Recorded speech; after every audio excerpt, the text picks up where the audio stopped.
जीवनातल्या अडचणींमधून बाहेर निघायचं असेल तर हे नक्की आहे का? जीवनात इतके व्यस्त होऊन जा की पश्चाताप, दुःख, भीती आणि तिरस्कार या सगळ्या गोष्टींसाठी वेळच राहणार नाही. लक्षात ठेवा, रिकामा व्यक्तीच सगळ्यात जास्त दुःखी असतो. आपण जेवण करतो ते एखाद्या दिवसात शरीरातून बाहेर पडायला हवं, नाहीतर आपण आजारी पडतो. पाणी जे आपण पितो ते 2 ते 4 तासात बाहेर पडायला हवं, नाहीतर आपण आजारी पडू शकतो. हवा जी आपण श्वासाद्वारे शरीरात घेतो ती काही सेकंदात बाहेर सुद्धा पडायला हवी, नाहीतर आपण गुदमरून मरू शकतो. तसंच काही नकारात्मक गोष्टी जसं की घृणा, राग, ईर्ष्या, तिरस्कार, द्वेष इत्यादी आपण कित्येक दिवस, कित्येक महिने, वर्ष आपल्या आत साठवून ठेवतो. या नकारात्मक गोष्टी वेळोवेळी बाहेर नाही काढल्या तर आपण मनोरुग्ण होतो. आता निर्णय तुम्ही घ्यायचा की तुम्हाला काय करायचं आहे. रावण आपल्या मुलाला सांगतो, बुद्धिमान लोक घडून गेलेल्या गोष्टीबद्दल शोक करत बसत नाहीत. कर्मयोगी भविष्याची चिंता नाहीत करत. बुद्धिमान यावर लक्ष देतात की आता काय करायचं आहे. ज्यांना स्वतःवर विश्वास असतो ते भविष्याची चिंता करत बसत नाहीत. आत्ता काय करता येईल यावर लक्ष केंद्रित करतात. मेघनादच्या आईने सांगितले की तू प्रभू रामाला शरण जा. मेघनादने उत्तर दिले, आई मी हे प्रभू रामाकडूनच शिकलो आहे की वडिलांसाठी सगळ्या गोष्टींचा त्याग करायला हवा. धृतराष्ट्र यांनी संजय यांना विचारले, तुला काय वाटते या युद्धात कोण विजयी होईल? संजयने उत्तर दिले, अर्जुन विजयी होईल, कारण त्याच्या बाजूने श्रीकृष्ण उभे आहेत. ज्यांच्या सोबत श्रीकृष्ण आहेत त्यांचा विजय निश्चित आहे. शांत मनासाठी रोज नामस्मरण करा, कारण शांत मनच जीवनाला योग्य मार्ग दाखवते. दुधाला दुःखी केलं तर दही तयार होते, दह्याला दुःखी केलं तर लोणी तयार होते आणि लोण्याला थोडा त्रास दिला की तूप तयार होते. दुधापेक्षा महाग दही, दह्यापेक्षा महाग लोणी, लोण्यापेक्षा महाग तूप. सगळ्यांचा रंग सारखाच. याचा अर्थ कितीही अडचणींमधून गेल्यानंतरही जो माणूस आपले रंग बदलत नाही त्याची किंमत वाढतच जाते. एक वेळेस एका व्यक्तीने एका संत व्यक्तीला विचारले, आपण देवासमोर नतमस्तक का होतो? संत व्यक्तीने खूप सुंदर उत्तर दिले, आपल्या सगळ्या चिंतांचं निवासस्थान म्हणजे आपलं डोकं आहे. आणि जेव्हा आपण देवासमोर नतमस्तक होतो तेव्हा आपल्या सगळ्या चिंता आपल्या डोक्यावरून उतरून देवाच्या पायाजवळ पडतात आणि आपला भार हलका होतो. एकदा एक व्यक्ती एका महात्म्या व्यक्तीकडे जाऊन म्हणाली, महाराज मला असं काही सांगा की मला ध्यानधारणेत यश मिळेल. महाराज म्हणाले, तू कोणाचं ध्यान करतोस? ती व्यक्ती म्हणाली, मी देवाचं ध्यान करतो, पण कधी माकडं तर कधी गायी दिसतात.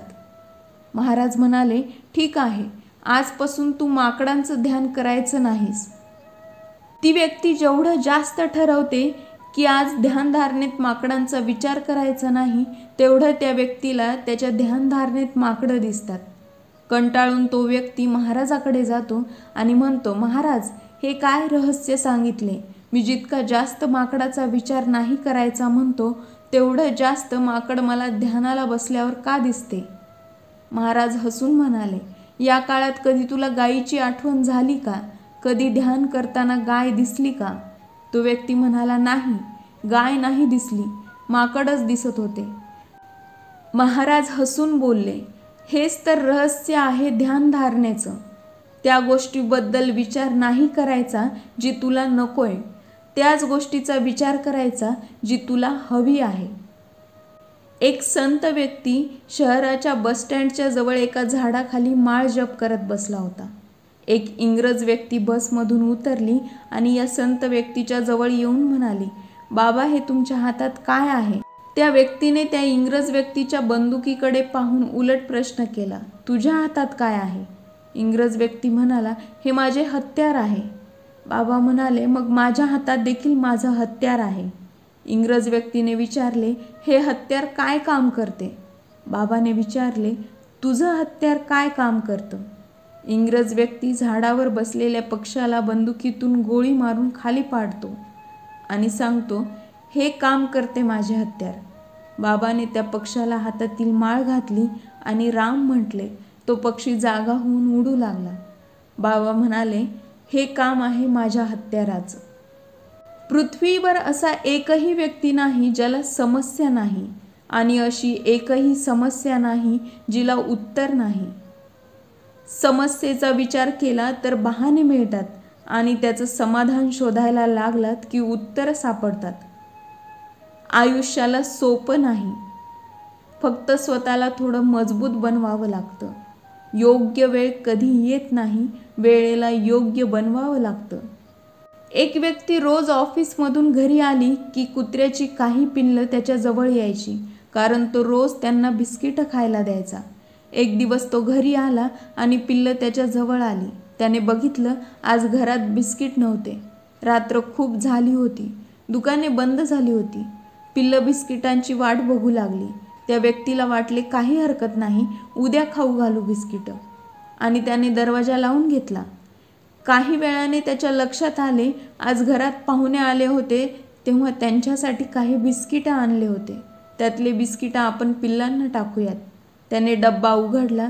त्यात 6 ते 7 बिस्किटं होती, पण त्यात एकही पिल्लाचं पोट भरलं नसतं. पण तरी त्याने विचार केला, सगळे थोडं थोडं खातील आणि निघून जातील. म्हणून त्याने दरवाजा उघडला आणि बघितलं तर एकच पिल्लू दारात होतं. बाकी सगळे निघून गेले होते. त्या एका पिल्लाने सगळे बिस्किटं संपवले आणि तो आनंदाने निघून गेला. त्या व्यक्तीला विचार आला, आपण माणसं देखील हेच करतो. जोपर्यंत देव आपल्याला देतो तोपर्यंत आपण त्याची भक्ती करतो, त्याच्याकडून फळाची अपेक्षा करतो, आणि त्याला ते द्यायला उशीर झाला तर आपण नाराज होऊन त्याची भक्ती करणं सोडून देतो. आणि दुसरीकडे जो त्याच्यावर विश्वास ठेवून असतो त्याला त्यापेक्षा जास्त मिळतं. म्हणून विश्वास कधी तुटू देऊ नका.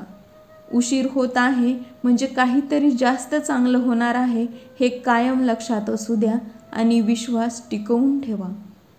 व्हिडिओ आवडला असेल तर चॅनलला लाईक, शेअर आणि सबस्क्राईब करायला विसरू नका.